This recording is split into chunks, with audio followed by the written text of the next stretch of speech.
Juste avant que cette vidéo commence, j'aimerais vous parler d'un projet assez intéressant, le groupe Genesis. Voilà, c'est un serveur Discord. Ils m'ont contacté pour que j'en parle dans la vidéo et j'ai trouvé ça très sympa. Donc nous sommes un petit groupe de consommateurs d'anime ayant pour objectif de lancer un projet communautaire sur Discord. Le serveur a pour but de rassembler tous les fans d'anime manga ainsi que la communauté Minecraft également. Serveur RP, mini-jeux. Nous sommes également ouverts aux partenariats inter-serveurs et aussi aux youtubeurs qui font des vidéos MC anime manga. Notre serveur est principalement un endroit où vous pourrez discuter de n'importe quel sujet, débattre, s'amuser. Des événements seront organisés, des animés mangas seront présentés quotidiennement. Un système de clans avec des récompenses à la clé sont aussi mis en place, des mini-jeux bots, des giveaways, des events. Alors si le projet vous intéresse, n'hésitez pas à les rejoindre, je vous mettrai le lien du Discord en description. Ils sont hyper sympas, hyper cool, ils m'ont contacté, voilà. Le mec a tout de suite été cool, donc je me suis dit que je pouvais le faire parce que franchement le projet il a du potentiel, ça peut être très sympa, ça peut faire une belle petite communauté anime manga, donc n'hésitez pas à aller checker ça.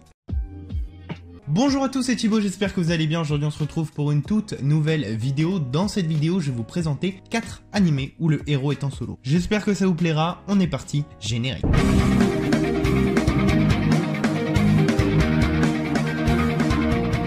Le premier animé c'est Big Order, disponible sur Crunchyroll, il y a 10 épisodes, ça se regarde assez rapidement. C'est sorti en 2016, ça en plus dans le genre action psychologique, romance surnaturelle, inceste. Oui je sais, ça peut paraître bizarre, mais l'animé reste très sympa.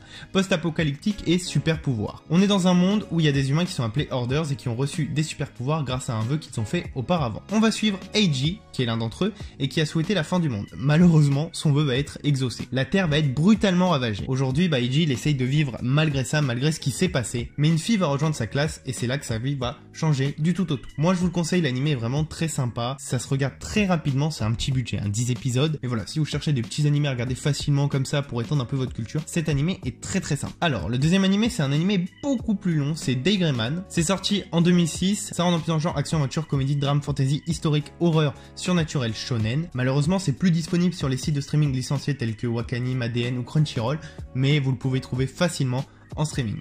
Donc comme je vous l'ai dit, il y a une centaine d'épisodes. En fait, on est dans un monde où il y a beaucoup d'entités maléfiques issues d'une expérience faite par un génie malfaisant qu'on appelle le comte millénaire. Seules certaines personnes, une lignée d'exercices spécialement entraînées, peuvent être en mesure de combattre ces créatures. Alan Walker, notre héros, est l'un d'entre eux, mais il fait partie des plus jeunes recrues. Par la suite, on va se rendre compte qu'en fait, ses pouvoirs, ils cachent quelque chose. Parce que pour avoir ces pouvoirs, ce n'est pas gratuit. Et vous allez suivre ça au cours de cette centaine d'épisodes.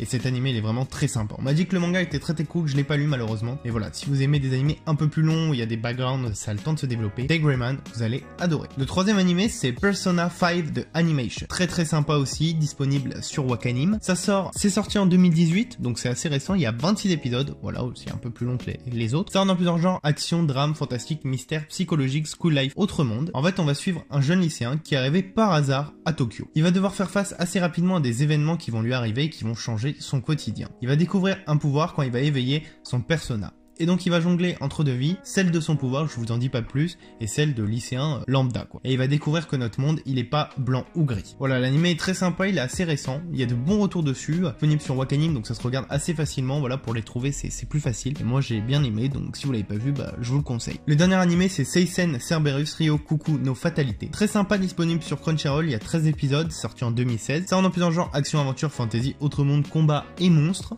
En fait c'est simple, j'en présente de temps en temps, mais c'est un animé qui adapte en gros un jeu qui est sorti sur téléphone. Donc l'histoire elle se passe dans un monde où il y a 3 royaumes et qui sont en paix, mais la paix est très instable. Le moindre événement pourrait faire éclater une énorme guerre. De plus, il y a un dragon qui est baptisé Dangzord et qui ravage les villes une par une. Pour tenter de les stopper, ils vont envoyer 2 guerriers très puissants qui vont tenter de sceller ce monstre, et en plus ils vont être aidés par des magiciens reconnus. Cependant, ils vont échouer dans leur quête. Plusieurs années, il va y avoir Hiro et Giru, leurs enfants, qui vont hériter du flambeau et essayer de battre Dagenzor. Donc on va suivre cette histoire et l'histoire est très sympa. Moi j'ai bien aimé, c'est un bon moment, voilà, c'est pas des animés gros budget, mais c'est le genre de truc qui se regarde assez facilement, sans prise de tête et c'est assez sympa. Donc si vous l'avez pas vu, je vous conseille. Voilà, c'est déjà la fin de cette vidéo, j'espère qu'elle vous aura plu. J'espère que je vous ai au moins fait découvrir quelques animés. Moi je viens bientôt pour une nouvelle vidéo, n'hésitez pas à vous abonner, à liker, à partager. C'était Thibaut, ciao ciao.